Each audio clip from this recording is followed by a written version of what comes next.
Assalamualaikum warahmatullahi wabarakatuh. Perkenalkan, kami dari kelompok 6. Kami akan membahas Foundation of Business Intelligence, Database, and Information Management.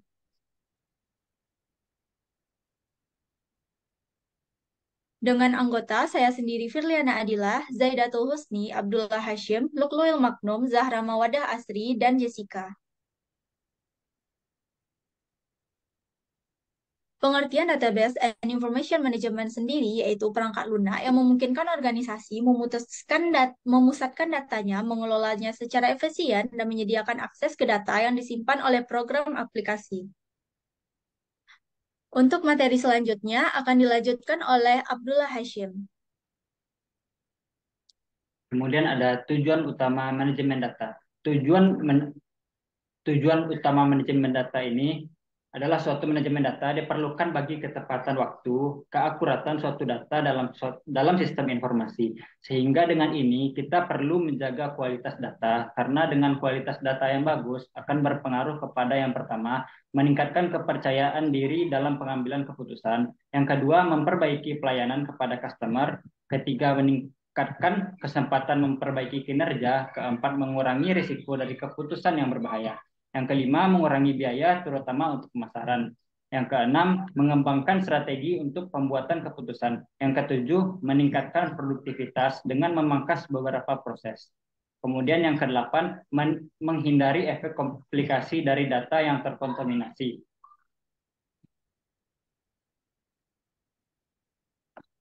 Kemudian ada file organization term and concept. Suatu sistem data di komputer diatur dari data terkecil yang disebut bit yang mewakili 0 atau 1. Dilanjutkan dengan pengelompokan bit yang disebut byte yang mewakili satu karakter yang bisa berupa huruf, angka, atau simbol lainnya. Berlanjut lagi ke record pengelompokan karakter menjadi kata, kelompok kata, atau nomor lengkap seperti nama atau usia seseorang. Sekelompok bidang terkait seperti nama siswa, kursus yang diambil, tanggal dan nilai terdiri dari catatan. Sekelompok record dengan tipe yang sama disebut file, dan terakhir file diatur dalam bentuk database.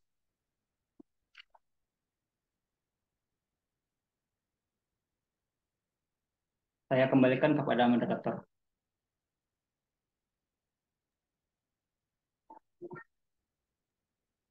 Untuk materi selanjutnya akan dilanjutkan oleh Lukloil Maknum. Baiklah, terima kasih kepada moderator. Selanjutnya yaitu problem with the traditional file environment.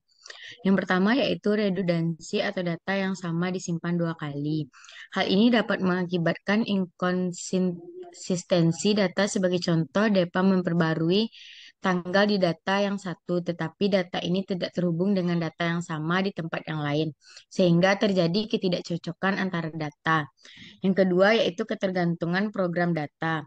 Contoh, jika suatu program dimodifikasi dari kode ZIP 5 digit menjadi 9 digit, jika file data asli diubah dari kode ZIP 5 digit menjadi 9 digit, program lain yang memerlukan kode ZIP 5 digit tidak dapat berfungsi dengan baik, di mana perubahan semacam itu dapat menelan biaya jutaan dolar untuk diterapkan dengan benar.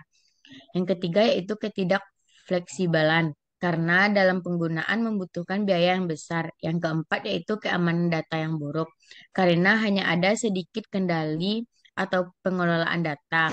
Akses ke penyebaran informasi mungkin tidak terkendali.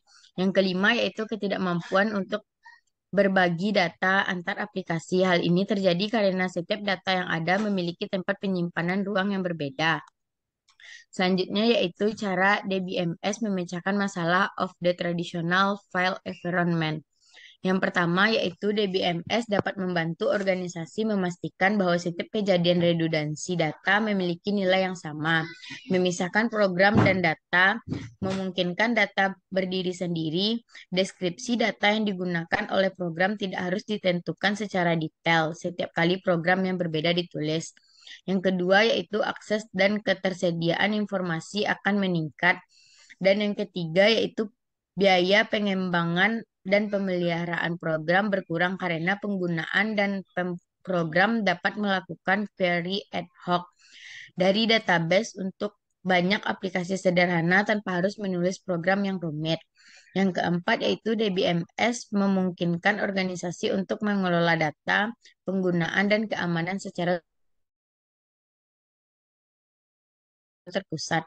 Yang kelima yaitu berbagi data di seluruh organisasi lebih mudah karena data disajikan kepada pengguna sebagai berada di satu lokasi daripada terfragmentasi di banyak sistem dan file yang berbeda. Yang keenam yaitu derisi perintan yang mengizinkan penggunaan akhir dan spesialis pemprogram. Yang ketujuh yaitu untuk mengerstak cara car database untuk memenuhi perminat dan informasi dan mengembangkan aplikasi. Yang terakhir yaitu menjelaskan bagaimana elemen data dan database harus dikelompokkan. Proses desain mengidentifikasi hubungan di antara elemen data dan cara paling efisien untuk mengelompokkan elemen data bersama memenuhi persyaratan informasi bisnis. Terima kasih, saya kembalikan kepada moderator.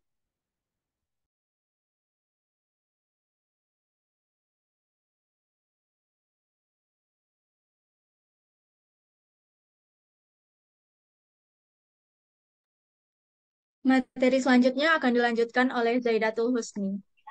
Baiklah, terima kasih kepada moderator. Selanjutnya, the major capabilities of database management system atau DBMS, yaitu penyimpanan data dalam satu tempat. Misalnya, alih-alih perusahaan menyimpan data karyawan dalam sistem informasi terpisah dan file terpisah untuk personel, penggajian, dan tunjangan, perusahaan dapat membuat satu database sumber daya manusia yang sama.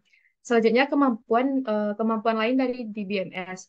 Yang pertama, mengatur, mengelola, dan mengakses data dalam basis data. Yang kedua, penggabungan data pada tabel yang berbeda. Yang ketiga, memiliki kamus data dasar yang menampilkan informasi tentang ukuran, format, dan karakteristik lain dari setiap bidang database. Selanjutnya, macam-macam database. Yang pertama, DBMS relasional. DBMS relasional merupakan bentuk DBMS yang paling populer digunakan dalam PC, komputer, dan mainframe di mana database relasional mengatur data dalam bentuk tabel dua dimensi. Yang salah satu bentuknya merupakan MySQL adalah DBMS sumber terbuka yang populer. Yang kedua, sistem manajemen basis data non-relasional. Oracle menggunakan sistem non-SQL, di mana dengan sistem ini membuat model data yang lebih fleksibel dan dirancang untuk mengelola kumpulan data besar di banyak mesin terdistribusi dan untuk menaikkan atau menurunkan skala dengan mudah. Yang ketiga, cloud database, yaitu layanan manajemen data berbasis cloud memiliki daya tarik khusus untuk bisnis yang mencari kemampuan database dengan biaya lebih rendah daripada bentuk database internal. Yang keempat, blockchain atau database terdistribusi. Blockchain adalah teknologi basis data terdistribusi yang memungkinkan perusahaan dan organisasi untuk membuat dan memverifikasi transaksi di jaringan hampir seketika tanpa otoritas pusat, yang memungkinkan sistem blockchain dan menarik bagi perusahaan bisnis adalah inskripsi dan otorisasi aktor dan perusahaan yang berpartisipasi, yang memastikan bahwa hanya aktor yang sah yang dapat masuk informasi dan hanya transaksi yang divalidasi yang diterima. Setelah dicatat, transaksi tidak dapat diubah. Sekian penjelasan dari saya kembalikan ke moderator. Selanjutnya, materi akan disampaikan oleh Jessica. Baik, terima kasih moderator. Selanjutnya saya akan menyampaikan dan memaparkan contoh penggunaan dari aplikasi XAMPP terkhusus MySQL. Yang pertama, teman-teman bisa mendownload XAMPP melalui link yang telah tertera di PPT dan makalah. Untuk cara pengunduhan, teman-teman dapat berpedoman pada link YouTube yang telah kami sediakan di PPT dan makalah. Yang kedua, untuk cara penggunaan buka Chrome, cara localhost, lanjut ke menu PHP MyAdmin di ujung kanan situs. Lalu lanjut buka new dan ketikkan nama database yang akan dibuat. Yang ketiga, tentukan beberapa kolom yang akan dipakai. Penambahan kolom juga bisa dilakukan nanti setelah kolom pas, klik save, dan untuk mengisi data klik insert. Dan yang terakhir, jika ingin mengimport data dari komputer lain, klik menu import, dan panduan lengkapnya bisa teman-teman lihat di YouTube, dan link YouTube-nya juga sudah kami sediakan di PPT dan makalah. Lalu ada unsur-unsur tabel dalam DBM S itu yang pertama ada baris atau tupel, yaitu catatan untuk entitas yang berbeda. Yang kedua, bidang atau kolom merupakan atribut untuk entitas. Dan yang ketiga, bidang kunci, yaitu bidang yang digunakan untuk mengidentifikasi setiap catatan secara unik. Yang keempat, kunci utama, yaitu bidang dalam tabel yang digunakan untuk bidang kunci. Dan yang kelima, kunci asing, yaitu kunci utama yang digunakan dalam tabel kedua sebagai bidang pencarian untuk mengidentifikasi catatan dari tabel asli. Demikian yang dapat saya sampaikan, saya kembalikan kepada moderator.